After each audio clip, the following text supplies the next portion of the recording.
Homework क्या था?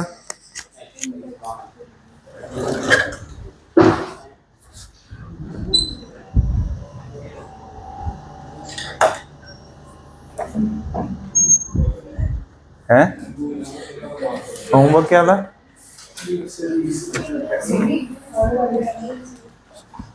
Index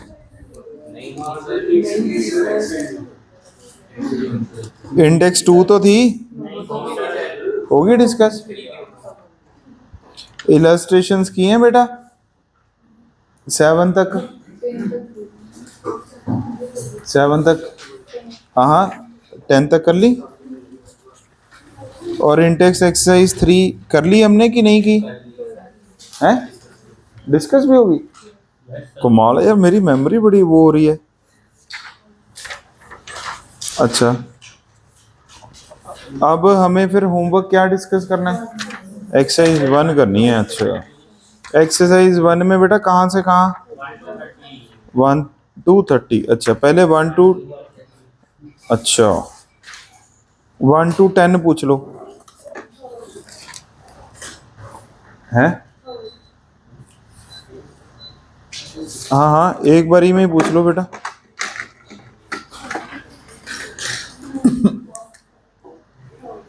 हाँ हाँ थर्ड तो हो गया बेटा, आगे भी बढ़ो।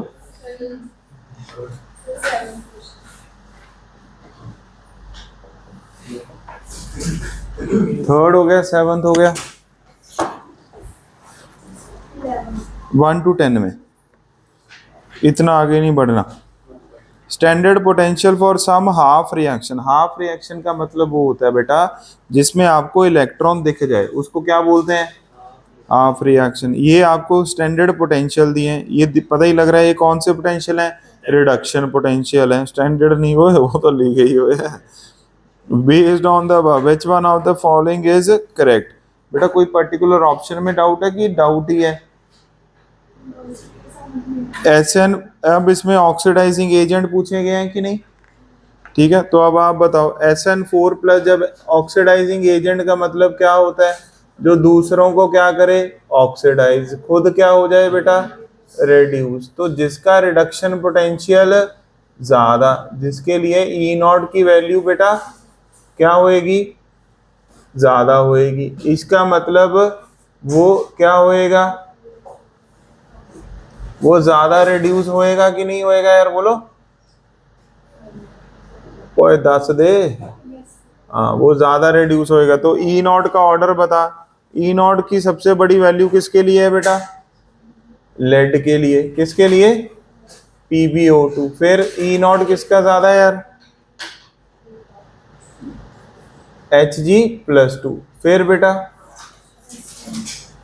+4। तो अब आप बता दो, इसका मतलब ये सबसे ज्यादा अच्छा ऑक्सीडाइजिंग एजेंट है, ये उसके बाद। ओके, PbO2 में लेड किस में है? +4 में। बेटा KBC खेल रहे हो है? वहां पर है स्क्रीन पर, जैसे आंसर आ रहा है मैं लिख रहा हूं। लेड किस में है? +4 में। PbO2 में। अब आपको समझ आ गया है ना? हाँ देखो KBC नहीं ना खेल रहे, तो लिखो भी फिर।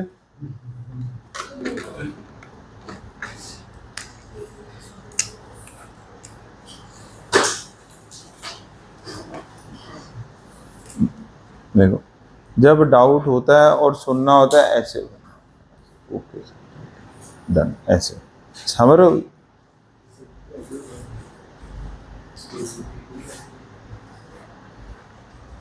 अगला कौन सा है? 7।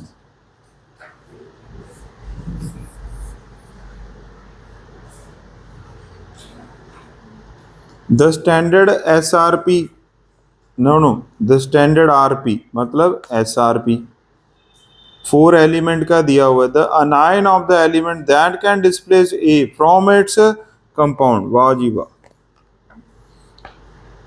बेटा, इसका क्या मतलब है? ऊंचे लेवल का मीनिंग लग रहा है कोई। हाँ, द अनायन ऑफ द एलिमेंट, इनमें से कौन से एलिमेंट का अनायन जो किसको डिस्प्लेस कर दे?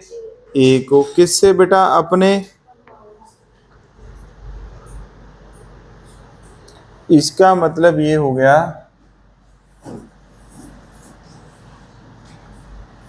कोई भी अनायन, बोलो कोई भी अगर किसी को क्या करेगा, मान लो ये कंपाउंड है, क्या है ये कंपाउंड है, इसमें से किसी को भी क्या करेगा, वो डिस्प्लेस करेगा, क्या करेगा। अच्छा, अब बात ऐसी है बेटा, एक है न्यूट्रल सिस्टम, एक क्या है बोलो, एक है अनायोनिक सिस्टम। कैसा सिस्टम है बोलो, न्यूट्रल टू अनायन जाएंगे, इसका मतलब क्या हो रहा है, क्या हो रहा है बोलो, रिडक्शन। अनायन से किधर जाएंगे, न्यूट्रल, इसका मतलब क्या हो रहा है बेटा, ऑक्सीडेशन। पहले तो ये समझ आना चाहिए अपने को थोड़ा थोड़ा, ठीक है। अब इन्होंने ऐसे लिख दिया, हमें एसआरपी दे दिया कि नहीं दे दिया यार, किसका, ए का, बी का, सी का और किसका, डी का। इसका मतलब शायद यही होगा भी, ए से क्या बन रहा होगा, मान लो ए माइनस, बी से क्या बन रहा होगा बेटा, बी माइनस, सी से क्या बन रहा होगा, सी माइनस, डी से क्या बन रहा होगा, डी माइनस। इसके लिए अपने को इन्होंने ई नॉट की क्या दे दी, वैल्यूज दे दी, क्या दे दी, वैल्यूज दे दी। ये दे दिया कि नहीं दे दी। अब इन्होंने कहा है भी कौन सा अनायन एलिमेंट का जो ए को क्या कर दे, डिस्प्लेस कर दे, क्या कर दे, डिस्प्लेस। अब आपको बस ये सोचना था भी इसका मतलब एलिमेंट जो ए होगा, क्या होगा, जो वो किस फॉर्म में होएगा, इस कंपाउंड में किस फॉर्म में होएगा, ए माइनस की फॉर्म में होएगा। या तो ए के ऊपर पॉजिटिव चार्ज होगा, या ए के ऊपर, न्यूट्रल में तो रह नहीं सकता। सर हैवी बातें क्या कर रहे हो बेटा, हैवी बातें सर ये कर रहे हैं भी, मान लो हमारे पास NaCl है, क्या है हमारे पास, इसमें Cl पर चार्ज कौन सा है बेटा, माइनस। मतलब आपका A जो है वो Cl है, क्या है वो, कौन सी फॉर्म में है, Cl माइनस की फॉर्म में। बाहर से कौन आ रहा है, लेट से कौन आ रहा है बाहर से, I माइनस, कौन आ रहा है, I माइनस। समझ आ गया, I माइनस नहीं हो, F आ रहा है, कौन आ रहा है, F। तो F ने Cl को यहां से, क्लियर, तो यहां पर कौन आ जाएगा, NaF, और इधर कौन बन जाएगा, Cl। ये मतलब होगा इसका, समझ गए बेटा। वो इसने Cl को डिस्प्लेस कर दिया ना, खुद पर कैसा चार्ज आ गया, नेगेटिव, और ये खुद क्या हो गया बेटा, ऑक्सीडाइज। क्या हो गया ये बोलो, ऑक्सीडाइज। चलो देखते हैं, शायद ऐसे ही करना है, इसमें को लग रहा है। अब आप बताओ मेरे को, बस सर आपने पॉइंट लिखा है कि जिसका एसआरपी कम होगा वो अपने को ज्यादा आपको डिस्क्लोज करना है, तो इसलिए हाँ वो भी कर सकते हैं। ये तो मैंने न्यूट्रल का मीनिंग ज्यादा समझा दिया, मतलब न्यूट्रल का मीनिंग थोड़ा सा ज्यादा समझा दिया भी। अगर अपने को ये एलिमेंट, मतलब आपको बस इतना समझ आना चाहिए था भी, द अनायन ऑफ द, जो किसको क्या कर दे, डिस्प्लेस कर दे, किसको, ए को, फ्रॉम इट्स कंपाउंड। ये तो जस्ट मैंने आपको मीनिंग समझाने के लिए बताया भी, क्या मतलब है इसका भी। अनायन, किसका अनायन, कोई भी एलिमेंट का अनायन किसी को क्या कर दे, डिस्प्लेस कर दे, ठीक है ना। ये तो हो गया मीनिंग। किधर गया डस्टर। अब आप ऐसा करो,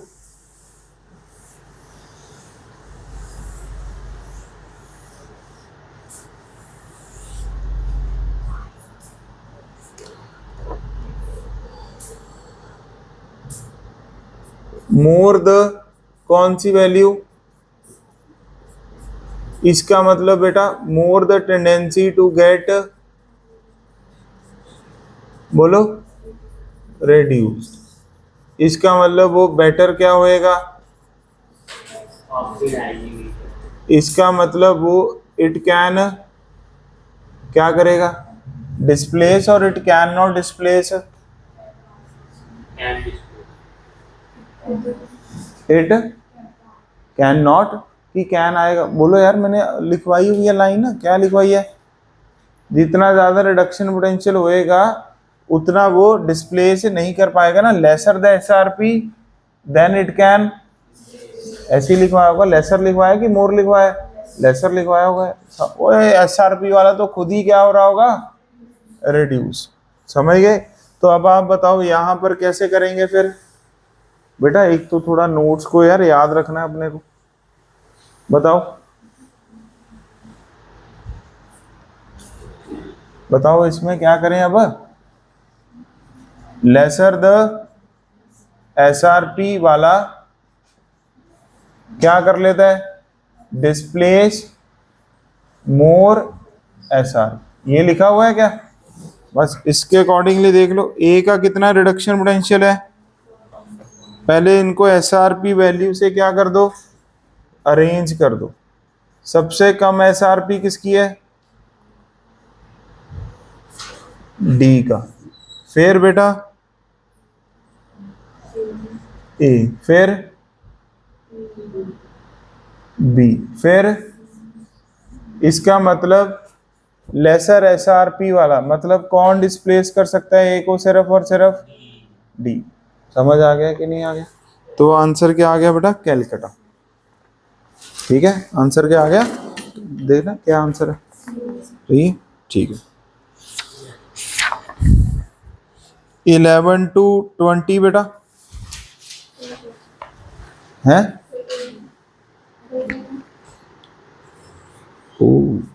13 may be arranged in decreasing order of their, ये एक्चुअली अपने को इलेक्ट्रोकेमिकल सीरीज की मदद से ही करना पड़ेगा, इसका कोई लॉजिक नहीं, मतलब you have to remember some value. ठीक है, इस सीरीज को देखो याद करने का एक निमोनिक भी आता है,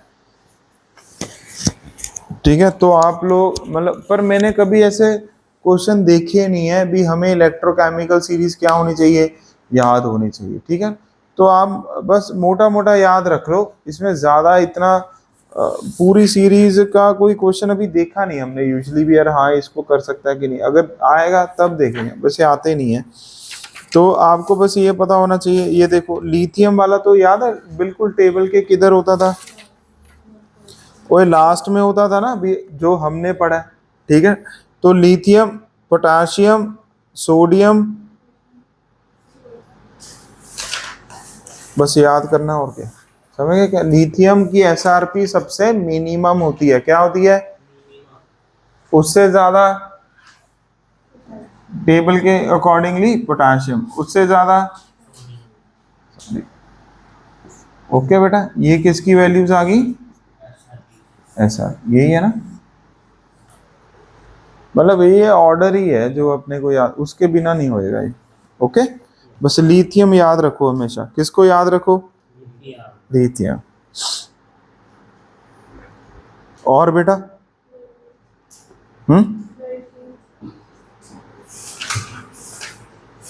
हाँ जी पूछो।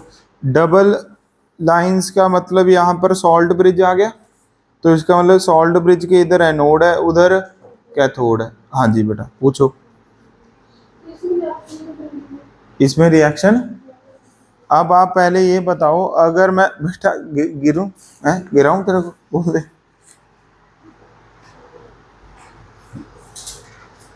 बेटा, अगर मैंने आपको ये बताया था भी अगर मैं इधर एनोड पर देखूं, किधर देखूं बोलो,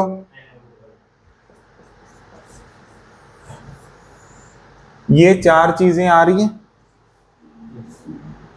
ऐसे सोच रहे, समझ गए ना। जब हमने क्लास में किया था तो मैंने ऐसे ही बताया था भी अगर दो से ज्यादा चीजें आ जाएं तो कैसे सोचना है, कौन सी चीज किस में कन्वर्ट हो रही होगी। अब आप बताओ, अगर k प्लस किसी में कन्वर्ट हो रहा होगा तो k का एक और वर्जन भी दिखना चाहिए ना हमें, तो इसका मतलब ये तो पार्टिसिपेट है, ये भी पार्टिसिपेट नहीं कर रहा है, इसका मतलब ऑक्सीडेशन की रिएक्शन क्या होगी बेटा, Ag से Ag प्लस प्लस इलेक्ट्रॉन। अब सुनो, और उधर क्या होएगी, Ag प्लस प्लस इलेक्ट्रॉन से Ag, अब यहाँ पर Ag प्लस है तो नेगेटिव में कौन है इसके साथ, Cl, तो इसका मतलब ये रिएक्शन AgCl प्लस इलेक्ट्रॉन लिख सकते हैं कि नहीं, ये भी हमने कहा था भी ऐसे लिख देते हैं, K2SO4 वाली Na2SO4 वाली एग्जांपल ऐसे। यहाँ पर Ag प्लस है तो ऑब्वियसली मतलब AgNO3 प्लस इलेक्ट्रॉन का मतलब यहाँ पर क्या आ जाएगा बेटा, Ag, ऐसे ही आएगा मतलब। तो क्या बन गया ये,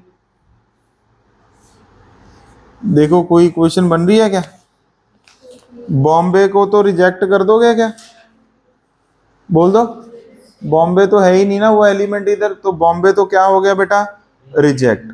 अब आ जाओ आगरा कैलकाटा इधर, अब आप बताओ मेरे को, आगरा भी क्या हो गया, आगरा देखो क्या बन रहा है, बात गलत है बेटा, Ag प्लस भी आ रहा है ना उधर भी, तो ये तो ऑक्सीडेशन, ये भी क्या हो गया गलत, आगरा भी गलत हो गया, बॉम्बे भी गलत हो गया। अब आ जाओ किधर, कैलकाटा, कैलकाटा में बताओ आप,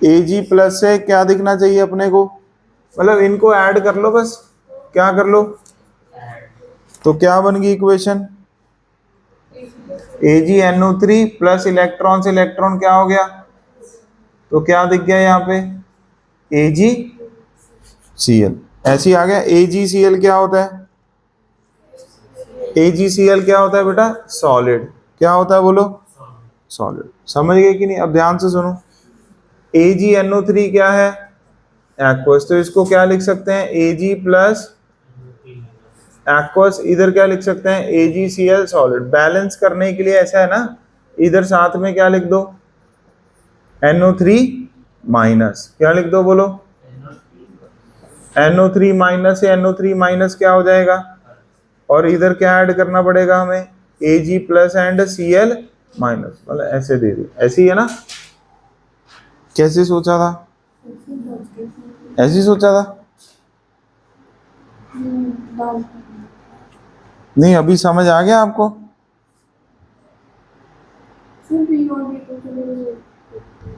है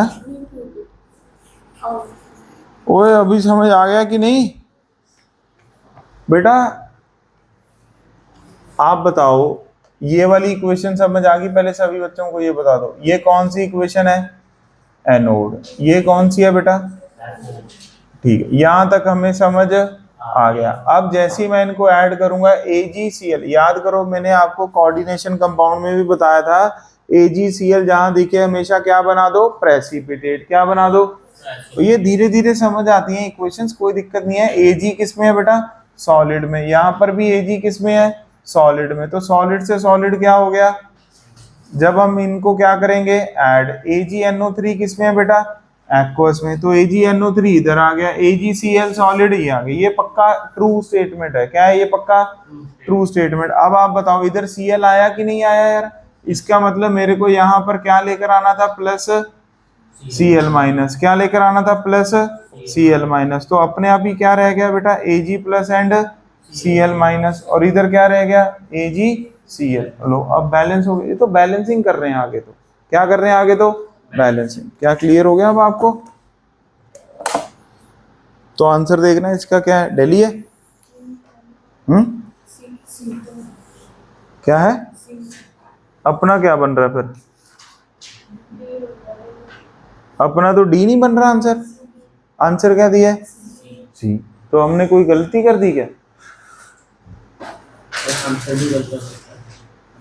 नहीं आंसर तो चलो ठीक है, मैं तो वैसे ही कह रहा हूँ कि अपने में कोई गलती तो नहीं होगी, सर वैसे जो कैथोड है वहाँ पे Ag सॉलिड है, कहाँ, कैथोड पे Ag नहीं Ag तो सॉलिड ही होता है, इलेक्ट्रोड तो क्या होता है बेटा हमेशा सॉलिड ही होता है, ये तो बात एकदम क्या है, इन्होंने दूसरी तरफ नहीं दिया ना भी, किस चीज का क्या है, इलेक्ट्रोड, Ag प्लस का तो इलेक्ट्रोड होता नहीं है,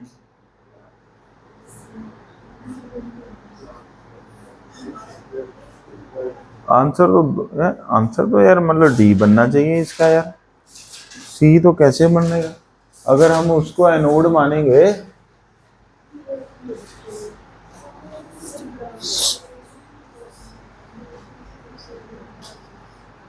आंसर तो यार इसका क्या बनना चाहिए, डी ऑप्शन बन रहा है यार अपना। तो क्या बन रहा है बोलो, डी। सी तो बन ही नहीं रहा।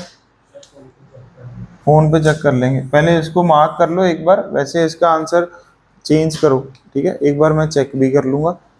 देना पेन। 19th मार्क कर लेंगे, ठीक है। चलो और कोई बेटा, 21 से 30 और कोई, 21 से 30। हाँ हाँ 21 तो हो गया बेटा, इसके आगे बताओ कोई है अगर, बोलो प्रतांशी। हो गए थे आपसे, किए नहीं, चलो फिर कर लेना यार बाकी भी। 21 मैं बता देता हूँ बेटा, एक सांस में बताओ। चलो आप लोग एक बार करके आना। अब होमवर्क लिख लो क्या है, 21 से 30। बाकी आज जो पढ़ेंगे वो आगे करना है अपने को। देना पेन। ये 29 नहीं करना यार अपने को, अच्छा 29 नहीं करना, ये लो बस 19 ही मार्क कर लिया ना। ये लास्ट ईयर भी हमने छोड़ा था ये वाला क्वेश्चन, मतलब कर भी सकते हो। वो तो लास्ट टाइम बच्चे कह रहे थे ग्राफ का कोई चक्कर सा पड़ रहा था, पता नहीं क्या करना है तो कर लेंगे, ऐसे कोई दिक्कत नहीं। उन्होंने ही कहा था, मेरे को याद है ये वाला क्वेश्चन। हो भी जाएगा, इतना कोई है नहीं, पर कईयों को डाउट आ गया था इसमें। हाँ बस वो स्लोप का इसलिए चक्कर पड़ गया, वो ग्राफ देख के थोड़ा सा उनको लगा भी यार ग्राफ वाले रहने देते हैं। मतलब करना है कर लेना, हम डिस्कस कर लें, कोई चक्कर नहीं, ठीक है। चलो बेटा हमने कहाँ तक पढ़ लिया,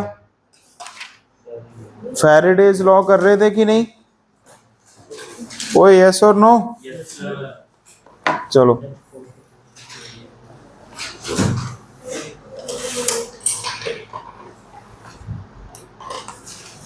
फैराडेज लॉ कितने तरह के हैं, वेरी वेल बेटा, एक ही तरह का पढ़ा ना अभी हमने, ठीक है, एक और तरह का भी पढ़ना है। पर पहले ये बताओ क्या हमने 38th क्वेश्चन कर लिया था, इंटेक्स्ट एक्सरसाइज 4 का कौन सा क्वेश्चन कर लिया था हमने लास्ट टाइम, फटाफट बताओ।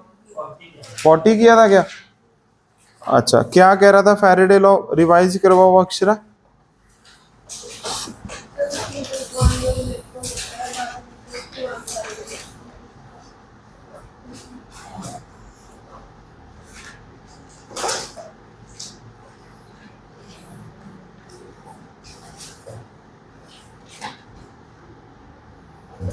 बेटा आप बोल रहे थे,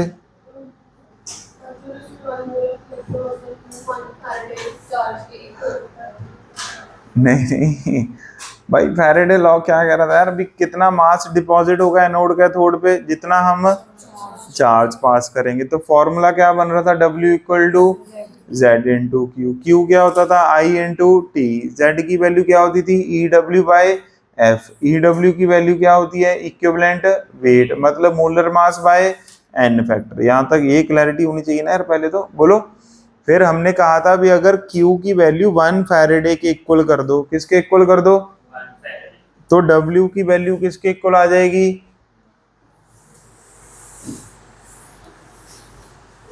चलो अभी बता दो बेटा आराम से, हाँ वेरी वेल, W की वैल्यू किसके इक्वल आ जाएगी, इक्विवेलेंट वेट के। क्या ये हमने लास्ट टाइम यही चर्चा की थी यार, मेरे को तो जहां तक लगता है।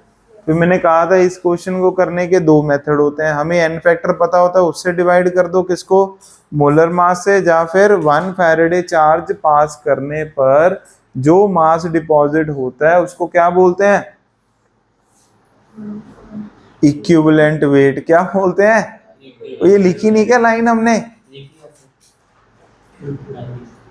कमाल है यार भाई। फैराडे लॉ सारे बच्चे नोट्स में देखो कहाँ है,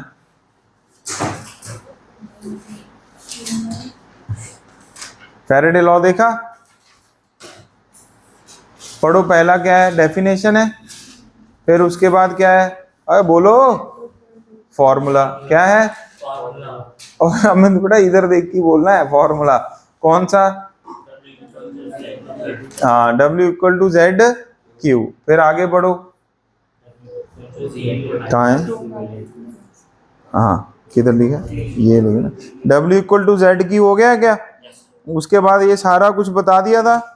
उसके बाद अगला क्या बताया था, इक्विवेलेंट, क्या है, इलेक्ट्रोकेमिकल इक्विवेलेंट का मीनिंग Z। ओके, फिर उसके बाद मैंने क्या बताया था आपको, फॉर्मूला ही आ गया कि नहीं एक तरह से, ठीक है बेटा। फिर उसके बाद मोलर मास और इक्विवेलेंट वेट में क्या रिलेशन है। फिर उसके बाद हमने क्या लिखा था, एन फैक्टर वगैरह लिखा था कि नहीं, ठीक है। एन फैक्टर समझ आ गया, चार्ज है तो उतना ही होता है। हाइड्रोजन क्लोरीन ऑक्सीजन का अपन ने बता दिया, यहाँ तक क्लियर है सभी को, फिर भूल क्यों नहीं रहे। आगे बढ़ो, फिर क्या था, क्वेश्चन किया था। क्वेश्चन क्या किया था, अभी कितने फैराडे चार्ज पास करें, समझ गए। इसके लिए बैलेंसिंग चाहिए, जो स्टोइकोमेट्रिक कोएफिशिएंट है वही हमारा क्या होएगा, आंसर होएगा। फिर Cr2O72 माइनस में आंसर, जहां तक मेरे को याद है आपने 6 बोला था, मैंने कहा था 12 आएगा। क्लियर हो गया कि नहीं।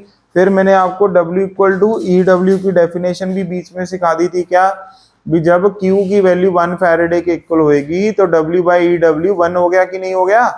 तो इसका मतलब मास डिपॉजिटेड कितना हो गया, इक्विवेलेंट वेट के। यहाँ तक क्लियर हो गया सभी को, ठीक है बेटा। फिर हमने कौन सा क्वेश्चन किया था जाते हुए, 40th किया था क्या, ठीक है। 1 मोल ऑफ इलेक्ट्रॉन कितना करेगा, वेरी वेल। अब सारे बच्चे कौन सा क्वेश्चन ट्राई करें, ट्राई नहीं करना, लिखना है बेटा, कौन सा लिखो, 39 मैं ही कराऊंगा ये क्वेश्चन, आप लिखो बस 39। पढ़ लिया, पढ़ो पढ़ो अंकिता बेटा, किधर है मॉड्यूल, अच्छा चलो बढ़िया, पढ़ाई करते हुए तो रहनी भी चाहिए। हाँ जी है, हाँ देखो इन टेक्स्ट का फायदा मैं ਤੁਹਾਨੂੰ ਦੱਸਦਾ ਕੀ ਹੈ, ਇਹ ਤੇ ਕੋਈ ਚੱਕਰ ਹੀ ਨਹੀਂ, ਕਿਉਂਕਿ ਨੰਬਰਿੰਗ ਪਹਿਲਾਂ ਤੋਂ ਹੀ ਚੱਲ ਰਹੀ ਹੈ इन टेक्स्ट। हाँ बेटा छोटा मॉड्यूल कितने है, फिर ਉਹਨੂੰ ਕੱਢੋ, भाई को दे दो। चलो बेटा 39th क्वेश्चन रीड कर लिया सभी ने, कितने ओए कितने कूलम चार्ज पास किया, 9650 कूलम। ओए बोल तो दो यार, क्या हो गया भाई तुम लोगों को यार, मैं सर को बोल दूं क्या पहले क्लास नहीं रखनी चार्ज यार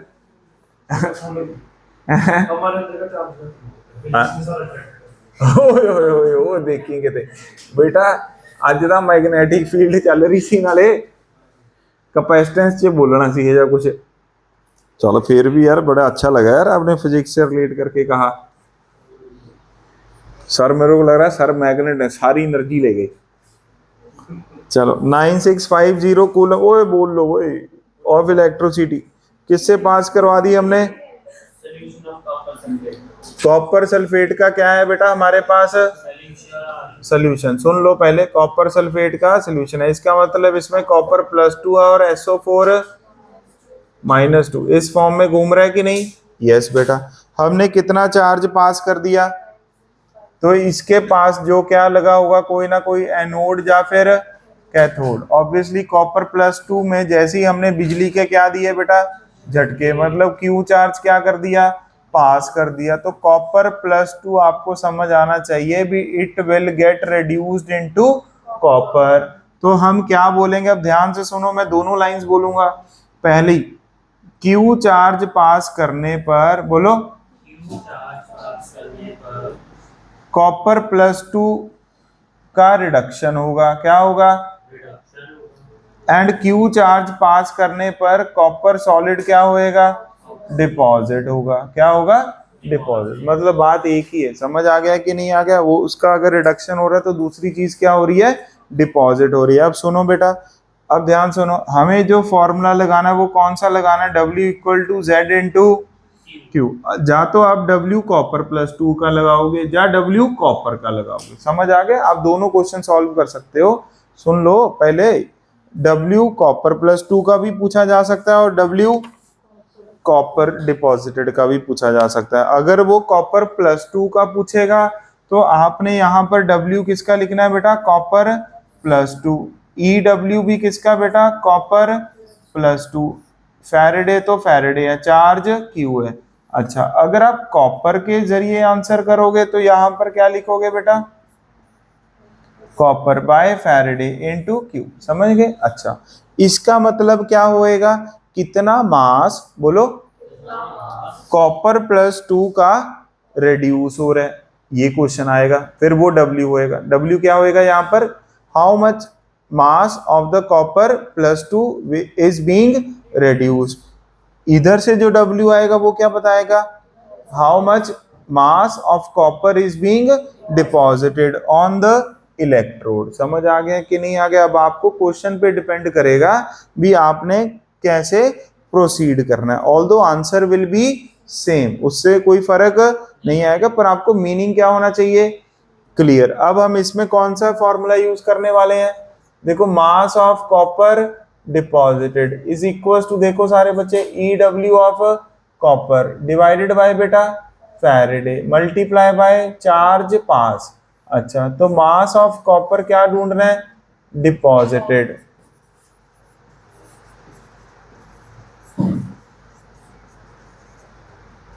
EW क्या सिखाया था मैंने आपको, मोलर मास किसका बेटा, कॉपर का, डिवाइडेड बाय n फैक्टर किसका, कॉपर का ही आएगा, divided by 1 by Faraday. Faraday कितना होता है, 96500, चार्ज कितना पास कर दिया, 965।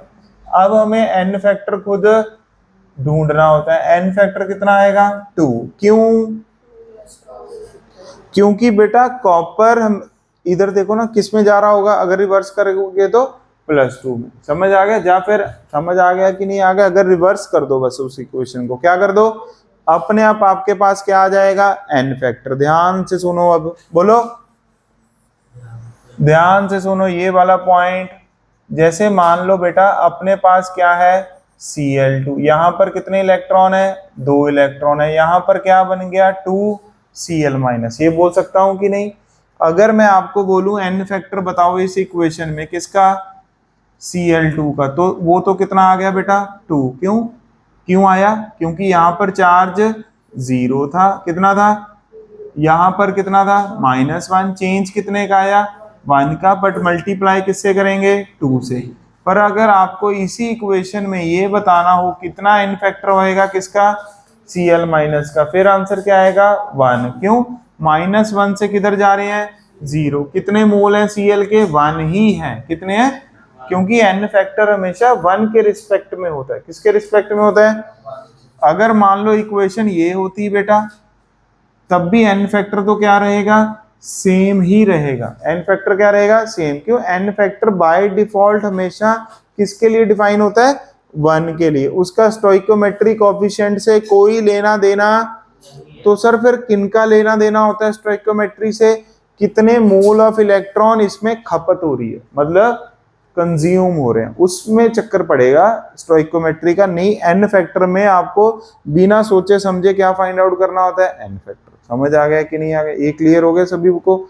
तो इसीलिए बेटा इस वाले क्वेश्चन में तो हम क्या बोलेंगे, कितना Cl2 रेड्यूस हुआ उसके लिए तो n फैक्टर क्या लोगे, 2। कितना Cl- Cl2 में क्या हो रहा है, ऑक्सीडाइज, उसके लिए n फैक्टर क्या लोगे, 1 लोगे। समझ आ रहा है कि ये चीजें कि नहीं आ रही, ठीक है। अब आप बताओ कितना मास ऑफ क्या आ गया, copper deposited, 63.5 divided by 2 into 1/10 लिख दूं बेटा ये, तो आंसर कितना आ गया, अपने आप कर लो, ठीक है। हाँ,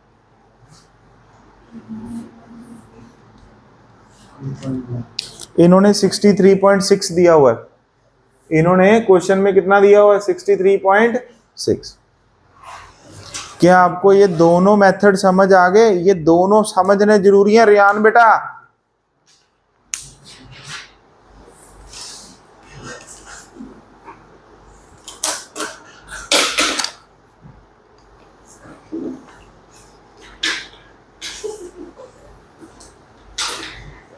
क्या बात है बेटा, एस्ट्रोनॉट बनने की पूरी तैयारी में हो।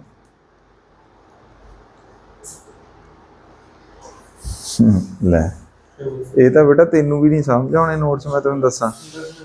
हाँ हाँ, फिर ऐसे बना लो। हैं?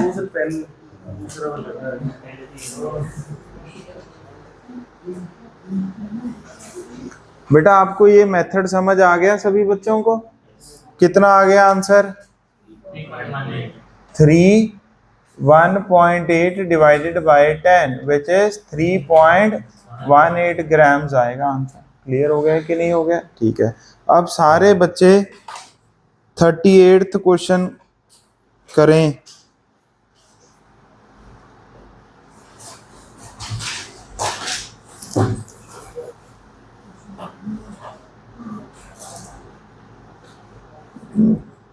थर्टी एट्थ क्वेश्चन करें।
हो गया?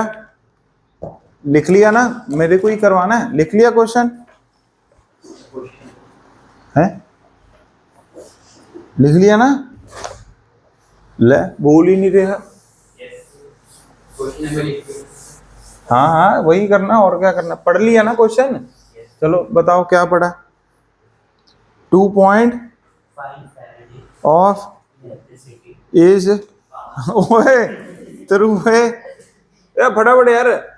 सोल्यूशन ऑफ, इसका मतलब बेटा टोटल चार्ज पास कितने, सारे बच्चे एक्टिव हो जाओ यार। टोटल चार्ज कितना पास कर दिया? ले कमाल है यार बेटा, प्लीज यार डू पार्टिसिपेट यार। कितना चार्ज पास कर दिया? 2.5 फैराडे।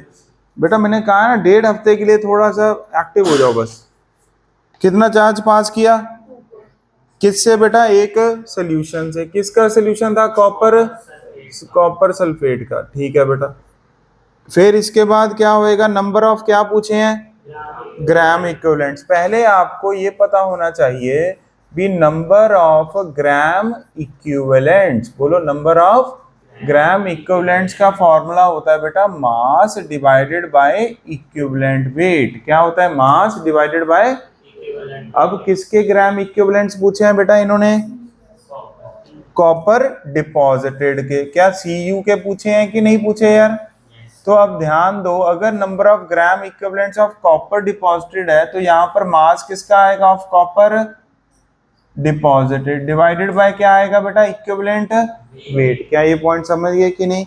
अब हम क्या यूज कर लेंगे फॉर्मूला। फॉर्मूला यूज करने से पहले आपको क्या याद होनी चाहिए इक्वेशन। अब आप बता दो मेरे को, क्या W equal to Z into Q होता है कि नहीं यार?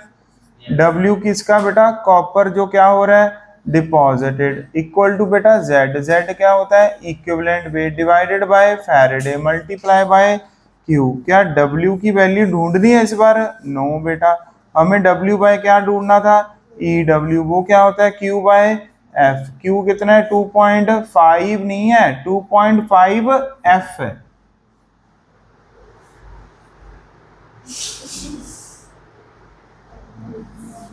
फैराडे से फैराडे क्या हो गया कैंसल आउट, तो नंबर ऑफ ग्राम इक्विवेलेंट्स कितने आ गए 2.5। क्या ये पॉइंट समझ आ गया सभी बच्चों को? ले हाँ बोला करो यार भाई, मेरे को तभी हौसला अफजाई तभी होएगी ना यार। चलो 38 हो गया बेटा, 39 हो गया, 40th हो गया, लिख लो।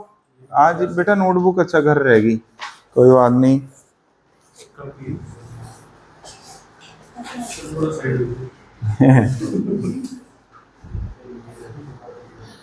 अब लिख लो इसको, पहले लिख लिया। अब सारे बच्चे 31st क्वेश्चन लिखो नोटबुक पर। ना ना बेटा इसको क्यों अरेंज करेंगे सर, कमाल है। 31st क्वेश्चन लिखो। अब हम यहाँ पर ना एक सोफा लगा देंगे यहाँ पे, वो बाहर से उठाकर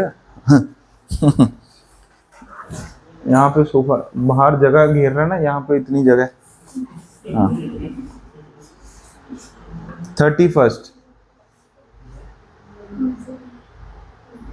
पढ़ लिया? क्या लिखा हुआ है आप पढ़ो अक्षरा बेटा, ऊंची आवाज में पढ़ना है। अच्छा हाँ बेटा आज क्यों गुसर गुसर चल रही है? मतलब माना आपकी नोटबुक और मॉड्यूल उधर रह गया, देख लो कहीं कुछ और तो नहीं उधर रह गया। हाँ कहीं दिमाग को कैरी करना ही भूल गए। हाँ जी पढ़ो बेटा ऊंची आवाज में।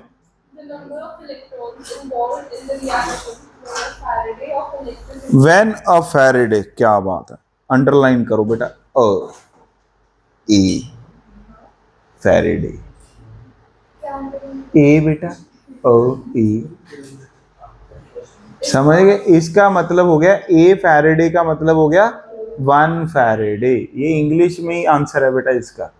तो कितने मोल ऑफ इलेक्ट्रॉन्स है, मतलब कितने नंबर ऑफ इलेक्ट्रॉन है जब हम 1 फैराडे क्या पास करें इलेक्ट्रिसिटी। तो सारे बच्चे बताओ 1 फैराडे का मतलब क्या होता था, मन में सोचो। 1 मोल ऑफ इलेक्ट्रॉन, 1 मोल का मतलब एवोगैड्रो नंबर। तो आंसर क्या आ गया डी ऑप्शन। Very well. तो 31st क्वेश्चन हो गया सभी से? हाँ तो लिख लो इसको 1 फैराडे, ए फैराडे को अंडरलाइन करके 1 फैराडे। ओके बेटा 33 हो गया था, अब 34 करो बेटा। 34 करो।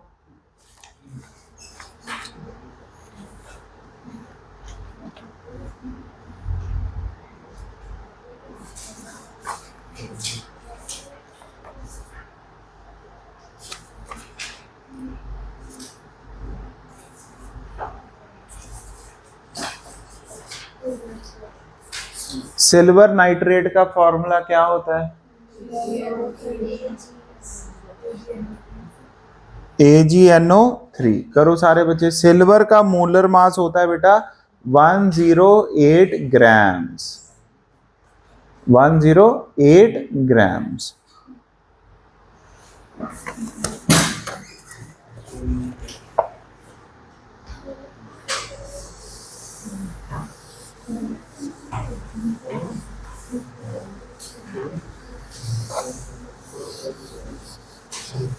बेटा ऐसे नहीं बोलना।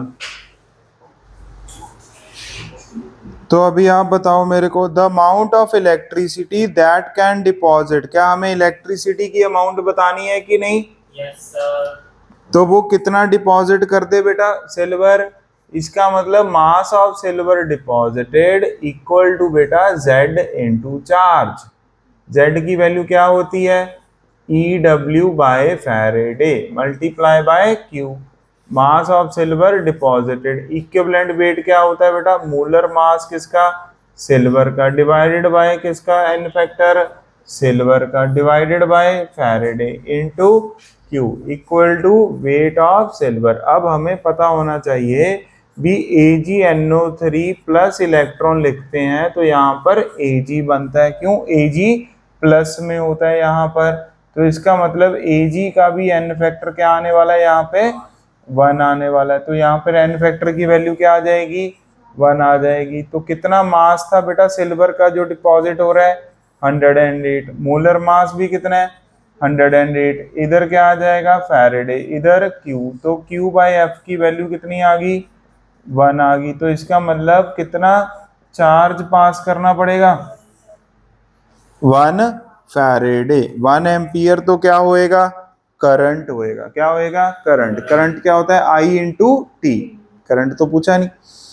1 कूलम भी नहीं होएगा, 2 एम। तो आंसर क्या आ गया बेटा? सी। समझ आ गया कि नहीं? होगा? हो गया ना 34? देखो इजी इजी क्वेश्चन है ना। यस, तो इस तरह की आते हैं, हो जाते हैं क्वेश्चन, कोई दिक्कत नहीं है। अब 35th करो बेटा सारे बच्चे। 35th करो, फिर 32 करो। फिर बस हमने 2-3 क्वेश्चन रह गए इसमें। कितने क्वेश्चन रह गए? 2-3 क्वेश्चन।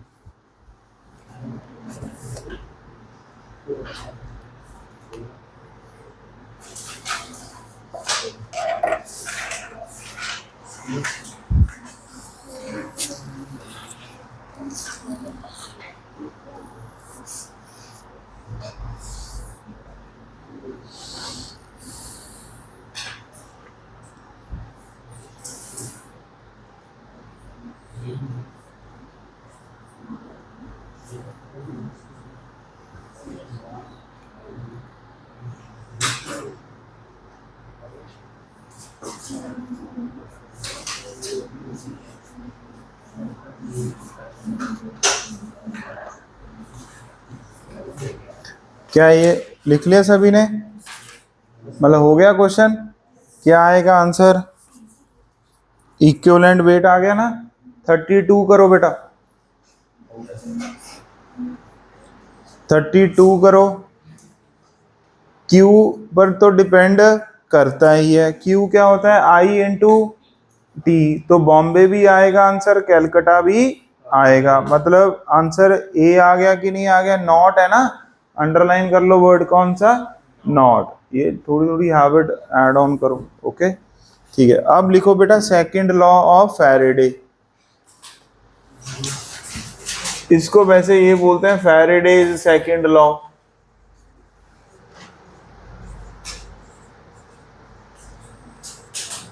फैराडेज सेकंड लॉ लिखो।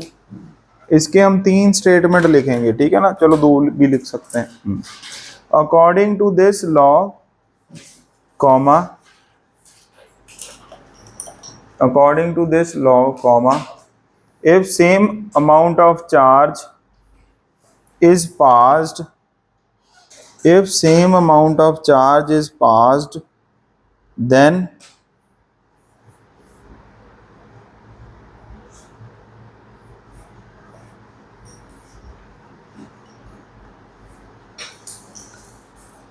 same number of gram equivalents are deposited, then same number of gram equivalents are deposited if same charge is passed,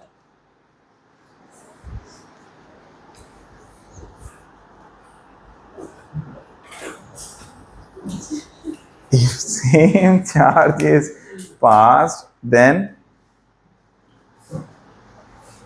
same number of gram equivalents are deposited. Okay, second point लिखो, in simple terms,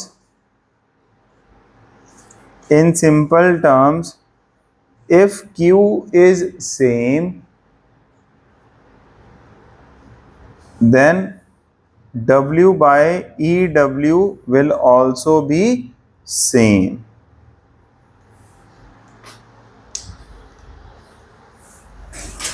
ठीक है, third point लिखो बेटा, third point लिखो, फिर चौथा point में सारे फॉर्मूले लिख देंगे। ठीक है, थर्ड पॉइंट आप इससे देख के लिखो, अपने पेज नंबर 3.13 पर है ना फैराडे सेकंड लॉ, वो लिखो बेटा एज इट इज स्टेटमेंट। ठीक है,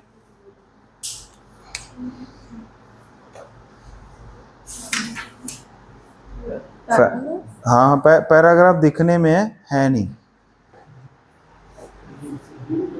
हाँ जी वर्डिंग टू वर्डिंग लिखनी है बेटा।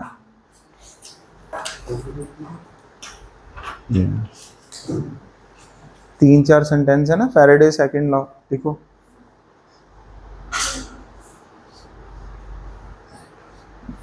ये लो बेटा, इससे लिख लो, ये सर का फेवरेट पेन चक्को।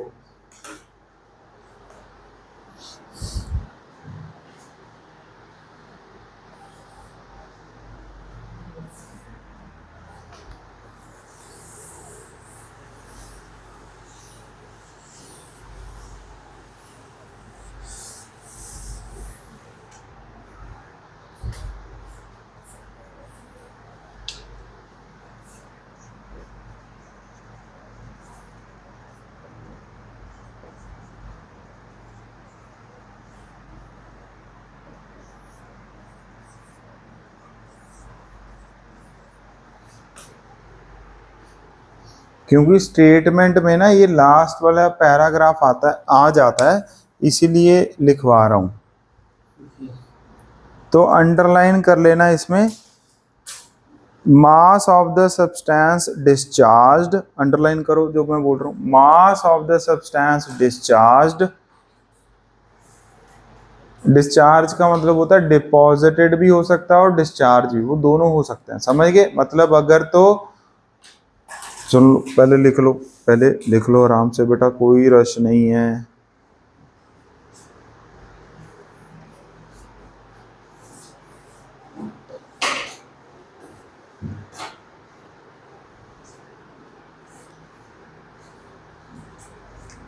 अगर तो ऑक्सीडेशन होगा, क्या होगा, Oxidation. फिर तो इससे मास बाहर आता रहेगा कि नहीं आता रहेगा, तो वो तो मास डिस्चार्ज हो गया। रिडक्शन होएगा तो इस पर मास क्या हो ही जा रहेगा, डिपॉजिट। तो डिस्चार्ज में दोनों चीजें आ जाती हैं भी, मतलब डिपॉजिट हो रहा है कि, मतलब समझ आ गया कि नहीं आ गया। ठीक है, अब क्या लिखा है, mass of the substance discharge, फिर अंडरलाइन करो ratio of their equivalent, their नहीं chemical equivalent, ratio of their chemical equivalents. ठीक है ना बेटा, फिर अंडरलाइन करो इक्विवेलेंट मासेस, फिर अंडरलाइन करो कौन सा वर्ड, सिर्फ इक्विवेलेंट मासेस। ठीक है, अब देखो बेटा इसका क्या मतलब है, पहले ये है भी, अगर मान लो अपने पास कोई सॉल्यूशन है, क्या है अपने पास कोई, ठीक है, लेट से ऐसा, पहले तो सिंपल समझो, ये एनोड है बेटा, ये क्या है कैथोड, एक कैथोड है और एक क्या है एनोड। ठीक है, मान लो ये मैंने NaCl का सॉल्यूशन डाल दिया इसमें, सिर्फ किसका डाल दिया, ये NaCl, तो Na पर प्लस चार्ज और Cl पर माइनस चार्ज, यही रहता था कि नहीं रहता था, बोल दो। ठीक है,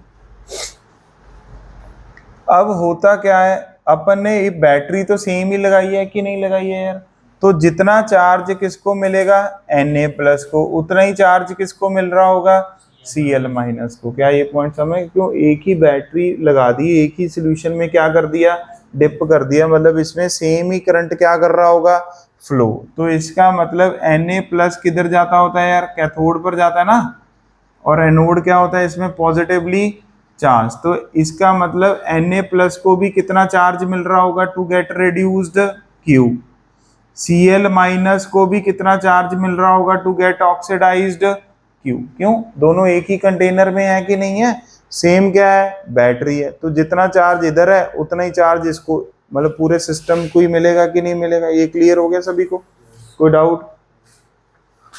अब अगर मेरे को Na+ के लिए इक्वेशन लगानी है, किसके लिए, तो मैं क्या लिखूंगा बेटा, मास ऑफ Na+ जो क्या हो रहा है, रेड्यूस, या फिर मास ऑफ सोडियम जो क्या हो रहा है, डिपॉजिट। बात एक ही है, समझ, मतलब Na के लिए इक्वल टू क्या लगाऊंगा, सारे बच्चे बोलो, Z क्या होता है बच्चे, EW, डिवाइडेड बाय क्या आता है, फैराडे, मल्टीप्लाई बाय क्या आता है, Q।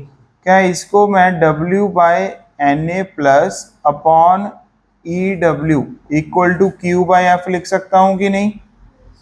सिमिलरली बेटा अगर मैं Cl- के बारे में कमेंट करूंगा तो क्या लिखूंगा, mass of Cl- which is getting oxidised divided by its equivalent weight, वो भी किसके इक्वल आएगा, Q/F के। यही आएगा कि नहीं आएगा यार, बोल दो। तो इसका मतलब ये रेशियो और ये रेशियो आपस में क्या होगी, सेम। क्या होगी, सेम। तो अब आप पहला सेंटेंस पढ़ो पहले, अकॉर्डिंग टू दिस लॉ, पहला sentence, if same amount of charges, ये आपको भाई कंटेनर देगा और कहेगा सेम अमाउंट ऑफ चार्ज, तो क्या कर दिया, पास कर दिया। हाँ जी बेटा, फिर अब W/EW की वैल्यू क्या होती है, नंबर ऑफ इक्विवेलेंट्स, या नंबर ऑफ इक्विवेलेंट्स बोल दो, चाहे नंबर ऑफ ग्राम इक्विवेलेंट्स बोल दो, उसमें कोई फर्क नहीं होता, एक ही बात होती है। क्या नंबर ऑफ इक्विवेलेंट्स इधर के और नंबर ऑफ इक्विवेलेंट्स इधर के क्या है, सेम है कि नहीं है यार, ये पॉइंट समझ गए। अब मैं इसी में फोर्थ पॉइंट को यहाँ लिख रहा हूं, अगर मान लो एक सब्सटेंस है, उसके लिए मैं क्या लिख सकता हूँ, W1/EW1 इक्वल टू बेटा W2/EW2, ये लिख सकता हूँ कि नहीं, और दस दो, इक्वल टू क्या लिख सकता हूँ, Q/F। अच्छा, क्या अब मैं इसको ये भी लिख सकता हूँ बेटा, अगर ये दोनों रेशियो आपस में इक्वल है तो क्या ये भी लिख सकता हूँ कि नहीं लिख सकता यार, बोल दो। वेयर W1 और W2 क्या होंगे, मास या फिर वेट होंगे, किसके, कोई भी सब्सटेंस के, जो क्या हो रहे होंगे, डिस्चार्ज हो रहे होंगे। क्या ये पॉइंट लिख सकते हैं कि नहीं यार? तो अब आप थर्ड स्टेटमेंट पढ़ो जो मैंने लिखवाई थी, अकॉर्डिंग टू दिस, जो आपने बुक से लिखी थी। हाँ, क्या लिखा है, Equal charges pass through two or more electrolytes. Take cells, मान लो एक से ज्यादा सेल है, ये एक सेल दिखाया ना मैंने, मान लो ऐसे बेटा एक ही चार्ज क्या कर रहे हैं, बाकी सेल से भी पास कर रहे हैं, ठीक है, एक ही चार्ज क्या कर रहे हैं सभी से, मतलब सारे सीरीज में है, सारे किसमें है, सीरीज में, ऐसे मान लो, ठीक है ना, एक ही बात है वो तो। आगे पढ़ो, then mass of the substance discharge, जो भी कोई डिस्चार्ज होगा किधर, इलेक्ट्रोड, चाहे एनोड है चाहे कैथोड है, हाँ जी, इज इन द रेशियो, देखो जो भी कोई मास डिस्चार्ज हो रहा है वो किस रेशियो में है, इक्विवेलेंट वेट के रेशियो में, मतलब क्या लिखा है, in the ratio of their chemical electrochemical equivalent, और in other word in the ratio of their equivalent mass, मतलब इक्विवेलेंट मासेस के रेशियो में है कि नहीं है, कोई डाउट?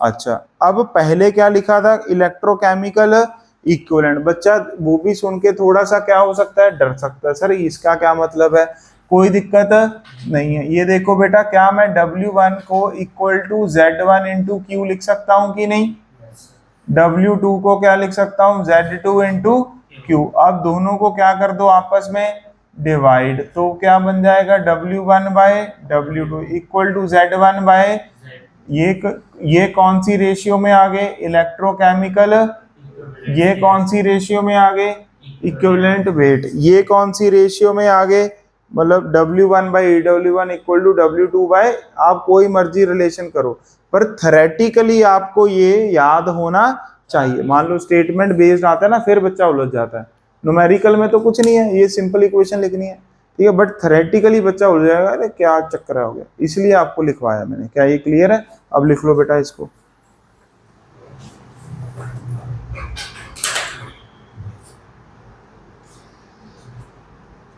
मतलब अगर 3-4 सेल हमने चाहे किस में लगा दिए, सीरीज में, ठीक है, इसको लिखो पहले।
ठीक है, लिख लिया।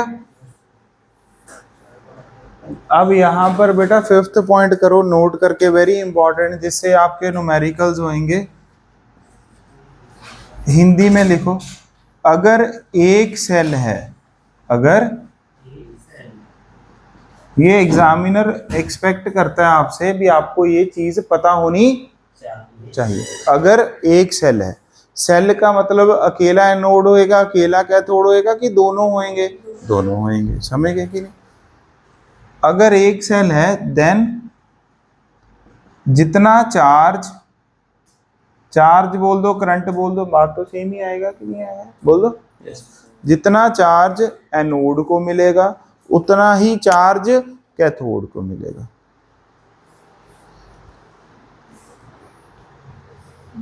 जितना चार्ज एनोड को मिलेगा उतना ही चार्ज कैथोड को मिलेगा, अगर एक ही सेल है। तो मान लो अगर क्वेश्चन में ये आ जाए, in the electrolysis of molten NaCl solution इतने ग्राम सोडियम डिपॉजिट हो गया, तो बाय डिफॉल्ट आपने ये मानना है भी क्लोरीन को भी उतना ही चार्ज मिलेगा जितना सोडियम को डिपॉजिट करने में मिला है। समझ गए? हम करेंगे ये क्वेश्चन, समझ गए? दूसरा बेटा, एक तो ये क्वेश्चन आता है एक ही सेल है, या फिर दूसरा लिख दो, अगर सारे सेल सीरीज में है,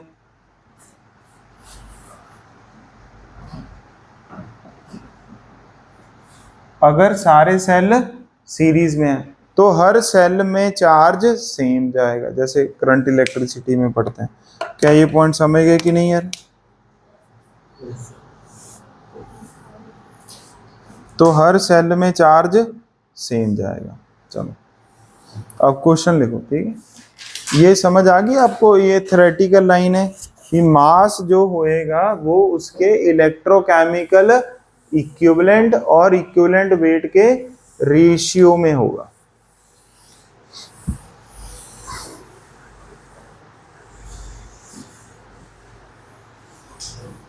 चलिए आगे।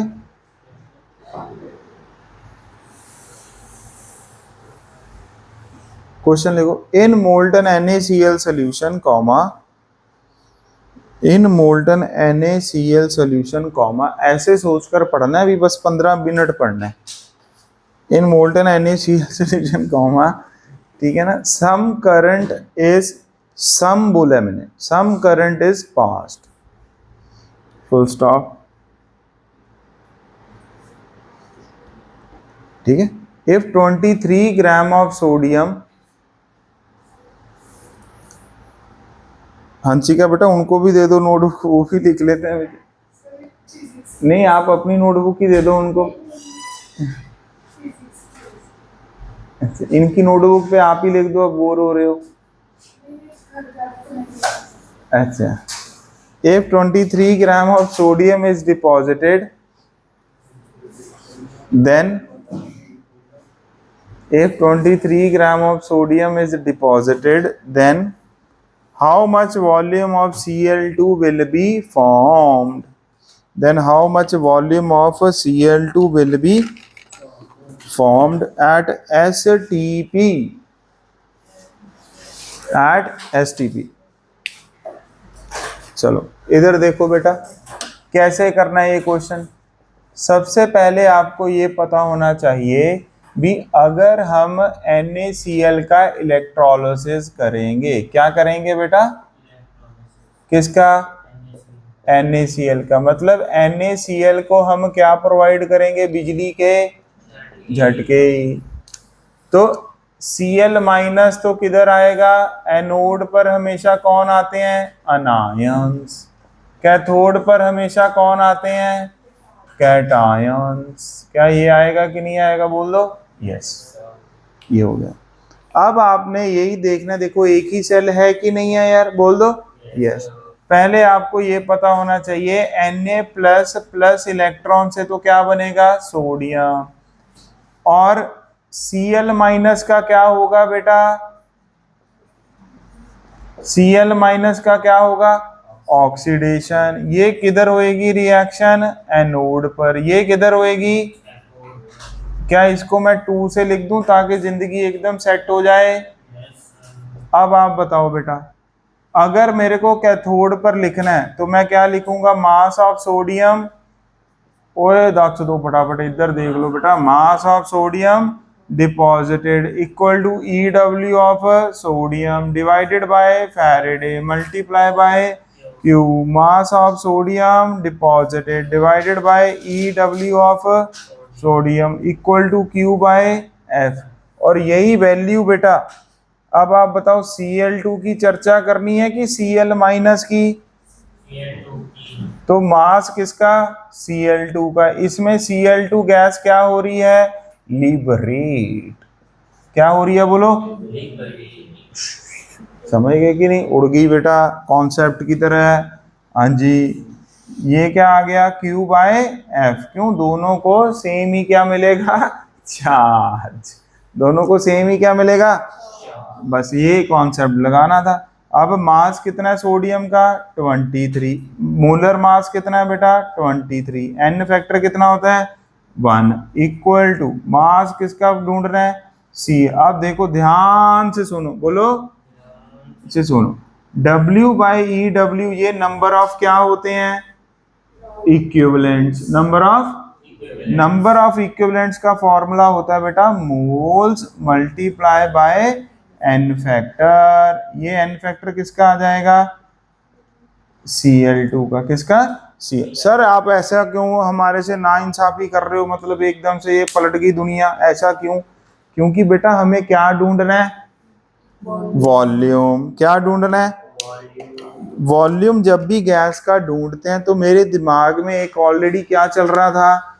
फॉर्मूला। वो फॉर्मूला क्या होता है बेटा? बोलो नंबर ऑफ मोल्स। बोलो of Cl2 equal to volume of Cl2 divided by 22.4 litres. और ये वॉल्यूम किधर होता है? STP। तो फिर मैंने सोचा क्यों ना सीधा क्या ढूंढ लूं? Number of moles. और W बाई EW, पहले मैं W ढूंढता फिर मोल्स ढूंढता तो टाइम ज्यादा लग जाता ना, इसीलिए ऐसे सोचा मैंने। समझ आ गया क्यों? अगली दिमाग में पहले ही गल बात थी, माइंड में गेम चल रही। समझ गए क्या? वो कहता होता ना उस गाने माइंड में एम, है ना? माइंड में एम कहता है, क्या कहता है पता नहीं, कुछ तो कहता है वो ये वाली लाइन, है ना? मैं डेली लूप पे सुनता हूँ ना ये गाना, इसलिए याद है। बेटा ये कितना आ गया 23/23, 1 आ गया कि नहीं आ गया? ठीक है बेटा 1 आ गया। मोल्स किसके आगे? Cl2 के। मल्टीप्लाई बाय Cl2 का n फैक्टर याद ही है कितना होता है? 2। तो मोल्स ऑफ Cl2 कितने आ गए बेटा? 1/2। तो देयरफॉर मैं क्या सीधा लिख दूंगा यहाँ पे, volume of Cl2 at STP equal to बेटा मोल्स मल्टीप्लाई बाय 22.4, तो कितना आ गया? 11.2 लीटर्स। समझ गए कि नहीं?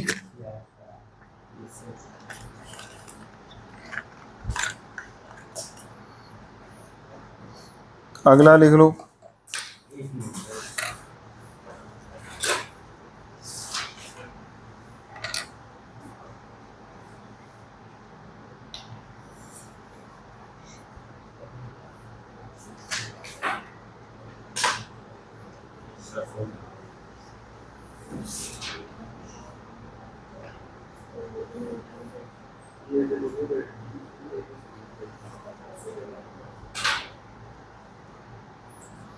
Three electrolytic cells are connected in series.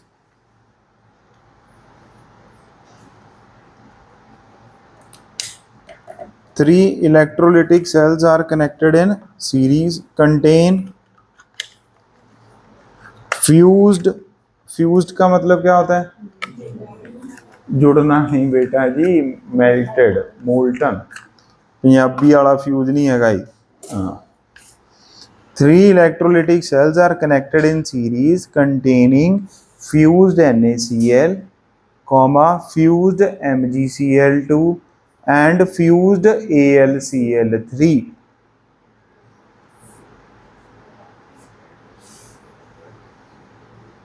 Full stop. If these cells are connected with a current source,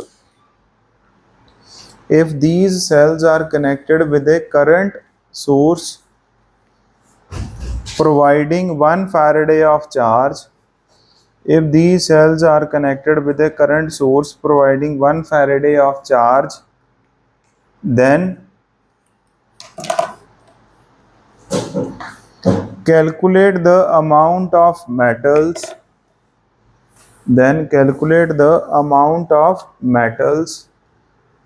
deposited in each vessel.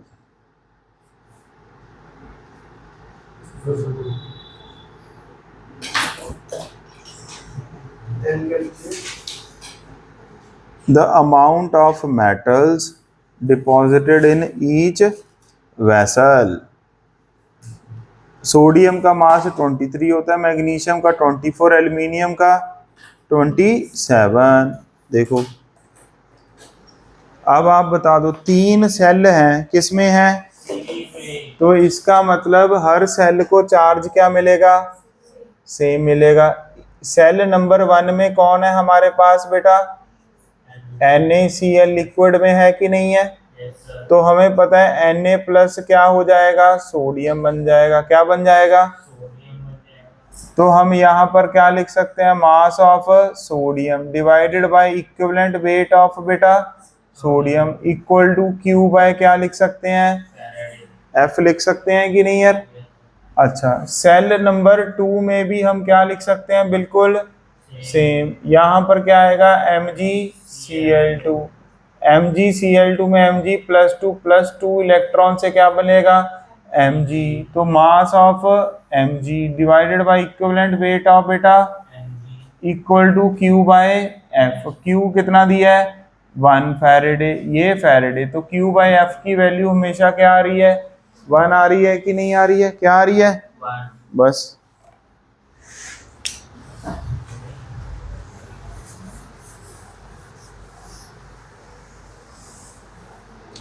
Cell number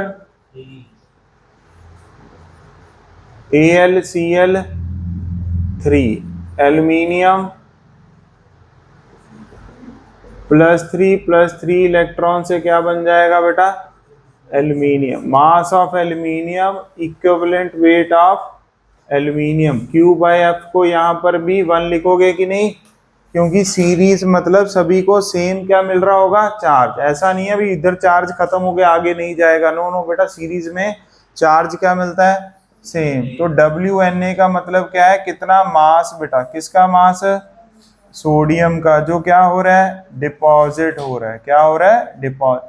वो उसके खुद के किसके इक्वल आ गया, इक्विवेलेंट वेट। वो कितना होता है 23/1, तो 23 ग्राम्स आ गया कि नहीं आ गया यार, यस।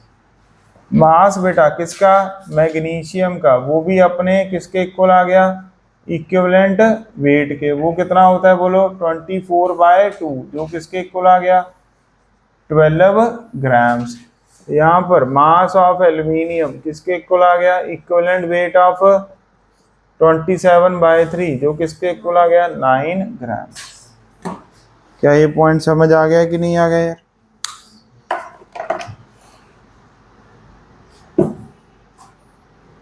अब अगला लिखो फटाफट पॉइंट। नहीं पॉइंट, बस ये लिखा हुआ मॉड्यूल में वही लिखना है बस। करंट एफिशिएंसी,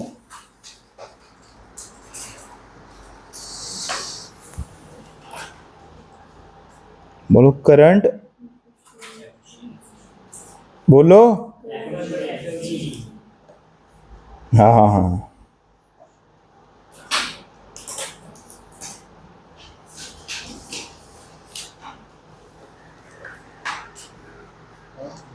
बेटा जब बड़ी गुलाबी पग बननी है तुसी,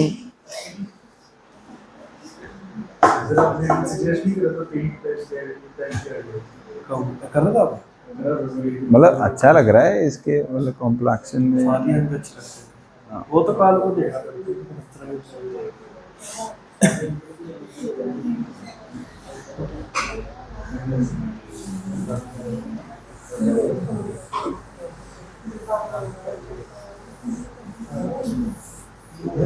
आज तो आप लोगों का जो दोपहर का टाइम सोने वाला होगा ना, वो तो मिस हो गया ना।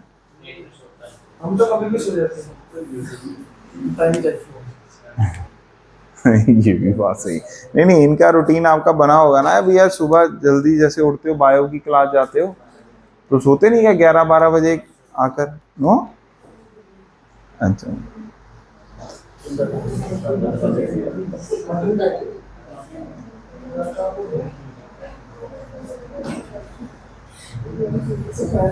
देखो करंट एफिशिएंसी, ओके, मतलब सिंपल है। इसको कौन से सिंबल से डिनोट करते हैं बेटा, ईटा, बोलो, ईटा से।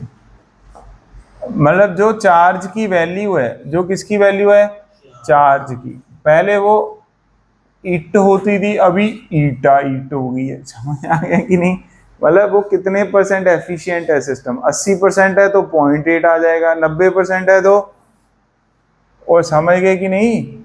ईटा की वैल्यू अगर 80% है तो आप इसकी वैल्यू 0.8 मानोगे, अगर 90% है सिस्टम तो 9, अगर 40% है तो ऐसे, बस वो जो भी दिया होगा। तो फॉर्मूला क्या बन जाता है, W equal to Z into Q. W equal to बेटा बोलो EW/F into eta into I into t, बस ये फॉर्मूला बनना है। मतलब ईटा से मल्टीप्लाई करना है कुल मिला के, ठीक है। समझ आ गया कि नहीं।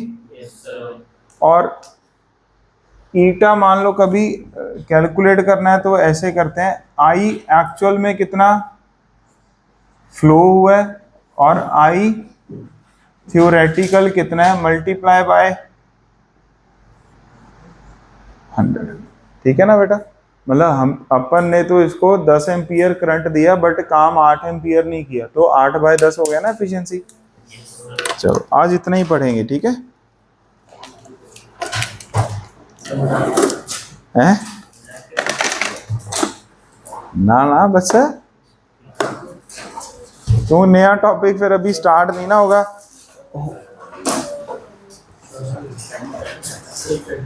अरे हाँ यार, ये पेन बाय करते हैं पहले तो, कमाल है, ये पेन ही नहीं मिल रहा है यार। हंसी का बेटा क्या चक्कर पड़ गया। ठीक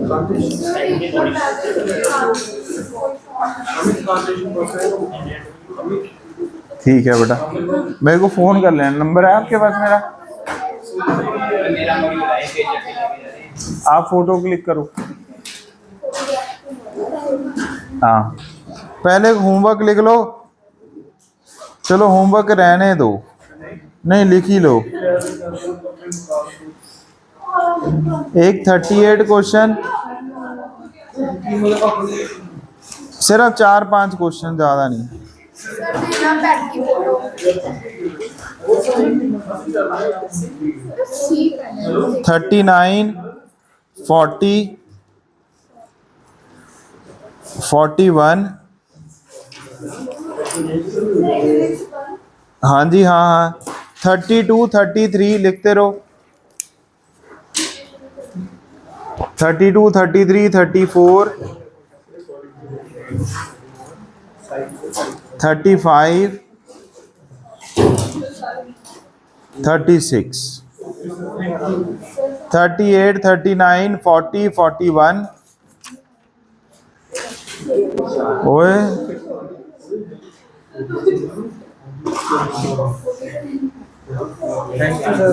थैंक यू सर।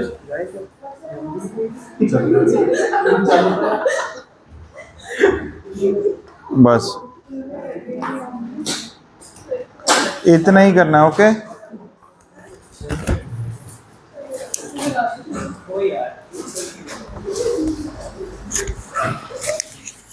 लेकिन